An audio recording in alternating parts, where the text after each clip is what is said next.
All right, what's up, YouTube? So today's focus is this little patch right here, but mostly this patch. I just want to show y'all how I hand pollinate all of my cucurbit crops. And cucurbits would be things such as watermelons, which is right in front of us, cantaloupes, cucumbers, squash, bitter melon. I think they call them the bite-sized melons that they also have. I forgot. Or cucamelons, things of that nature. Those are all related. They're all in one type of family. Although only watermelons can cross with watermelons and only squash can cross with squash, so on and so on. But they're all within the same general family. So the cucurbit family is quite easy to pollinate, actually. So just to show you a fruit set first and then explain it. So pollination, basically, the fruits that we're looking for in our plants, they come from female flowers. So cucurbit plants, they have male and female flowers. So this fruit here came from a female flower. Now, how do we tell a male from a female? Well, the male doesn't have anything under it. So that was a male right there. Let me show you a female. So you see that under there? That's a potential watermelon. I say potential watermelon because it hasn't been pollinated yet. Specifically today, there's no bees out due to the high wind and rains that we've been having. Now it calmed down, so that's why I'm out here this morning to pollinate. So this is a male flower. And right here is a female flower that I already pollinated. And you can see the bulb under it. Now I'm going to explain all this that I have going on. So just for an overview, this variety right here that I'm about to hand pollinate, this is called Tohono yellow meated watermelon. It's an old variety, an old heirloom variety that was grown by the Tohono Indians of the Americas. So this is a Native American variety, and it's native to the Americas, so it's quite adaptable. And it was grown in the desert, so it's quite adaptable to many climates, especially climates that go through persistent droughts. This right here is a watermelon variety called Lemon Drop. This is a new variety that was released for 2020. So we'll all be seeing this variety grown together, since it's a new release in the U.S. It's an Asian variety. It's supposed to produce a yellow melon. The skin on that melon is yellow, and it has yellow flesh. As you can see now, the skin is green, but this will turn yellow, just like Royal Golden does, or Golden Midget. But those two varieties have red flesh. This melon right here has a yellow skin with a yellow flesh. So the hand pollination. All right. So first and foremost, you want to come out as early as possible. It'll honestly be best if you can get these bags right here. These are called organza bags or bloom bags. If you can get these bags, and if you can get a nice amount of them, about 10 of them, or buy a bulk amount, if you have a lot of plants to pollinate, you can cover this flower the evening before. So you want to cover an unopened flower, which would look like,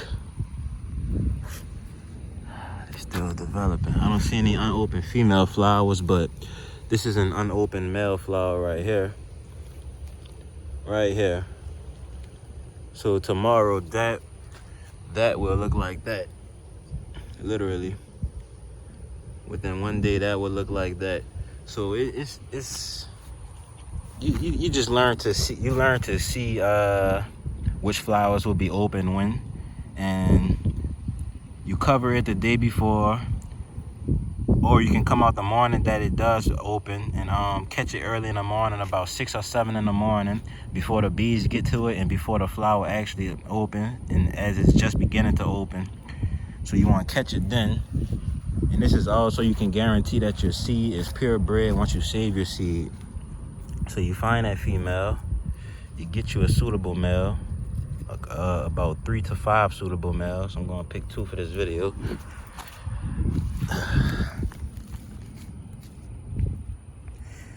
All right, so I'm gonna put this camera down, y'all.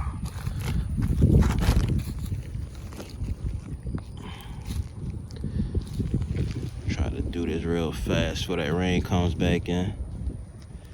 So basically, you get you a suitable male, just like this. You want to peel the petals back.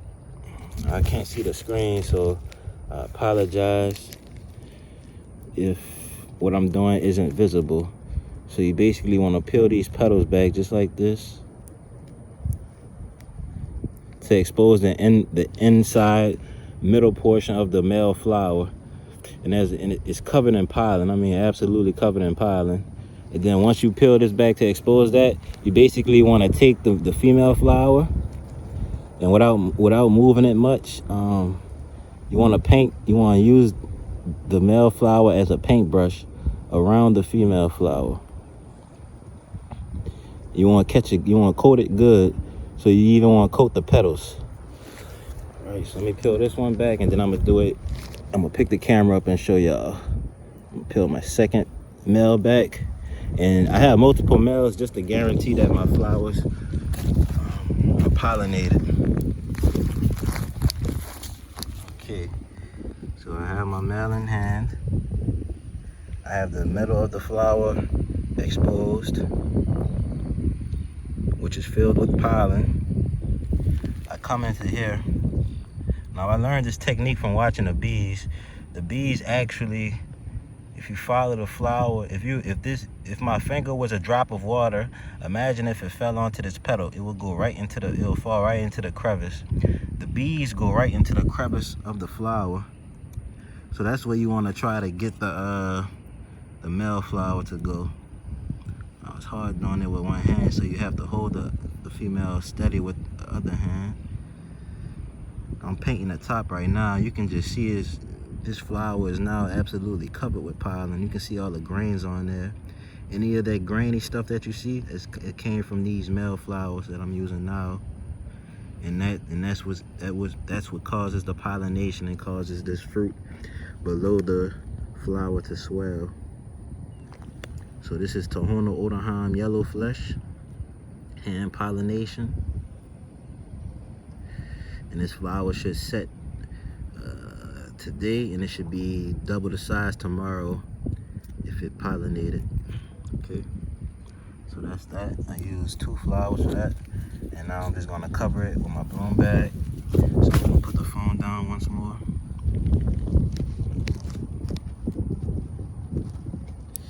And with the bloom bag, it's simple. It's already pre-opened, and it has some drawstrings on it, so you can close it shut. You don't want to close it all the way shut though. Just want it to be snug enough to where wind can't blow the bag off and insects won't enter the bag and cause cross-pollination. So I only had about five seeds of the Tohono left, and only about 3 of them took. So I definitely have to pollinate, and this variety isn't available right now, and it's an extremely rare variety. So I decided I was gonna hand pollinate my 3 or 4 seedlings that I had left growing. And you can see this is well covered. I pulled the strings to a medium length. I didn't tighten it all the way. This bag is breathable. You want to use breathable material because you don't want to smother your plants. And that's that, guys. So I did that one, and then right before the video I did this one. And once they set, I'm gonna show you what I do. Once the fruit sets and it starts to swell, I use these zip ties here. You know, I only use 1 pair of flower. I use these zip ties and I mark off my flowers that set. So over here in this section, I have Beni Kodima watermelon. And you can see how large this female flower is. It's because the fruit actually set and is now beginning to swell. Beni Kodima is a personal sized watermelon, icebox size, so it produces melons about 3-4 pounds. This is a variety from Japan. So I have a few varieties growing, so it's definitely important for me to hand pollinate. So this is Kaho. Over here I have Silver Yamato. As I said, this is Tohono Odaham. And if you check out the difference between the vines, how much this has taken over compared to all my other vines, how small they are. Tohono Odaham is it needs a lot of room to spread. Lemon drop. This is lemon drop to the right and Tohono to the left. You can see the difference in the vines. Lemon drop is extremely drought tolerant. I also want to say that, but yeah, back here I have Polish. It's called Polish watermelon. Look at the B, and that's why you need bloom bags. Let's see if there's any female blooms. Now this is one that I pollinated right here. A Polish watermelon. I pollinated this one about 3 days ago. And you can see they're very large compared to what that Tohono female flower looked like. See how small that is compared to the fruits that already set.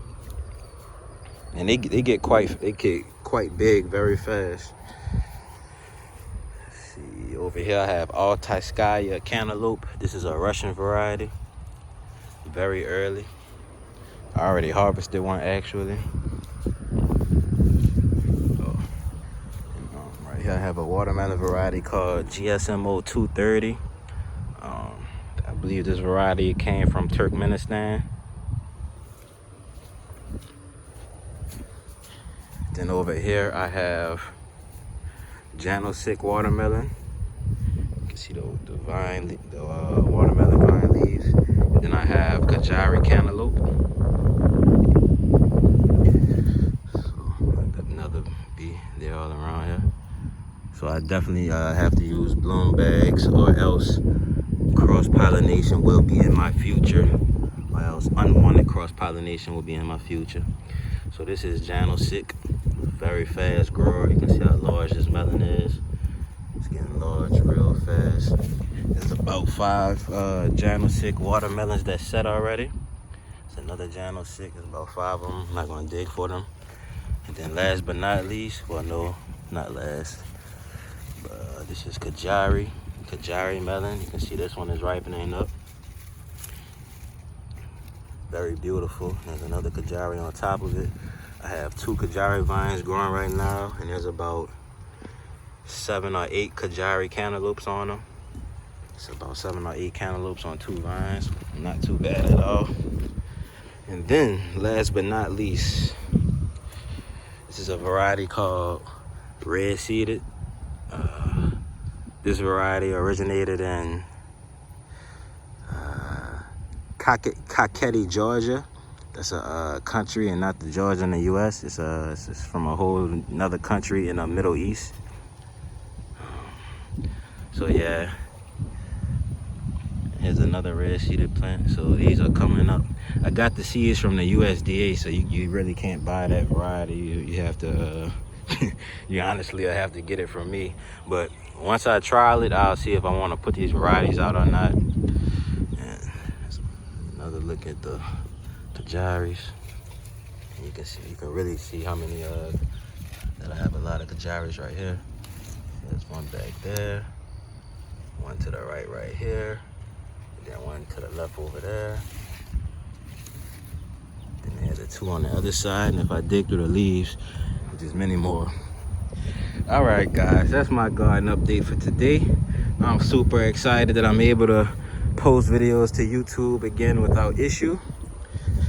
It was a phone error on my part, but an error no more.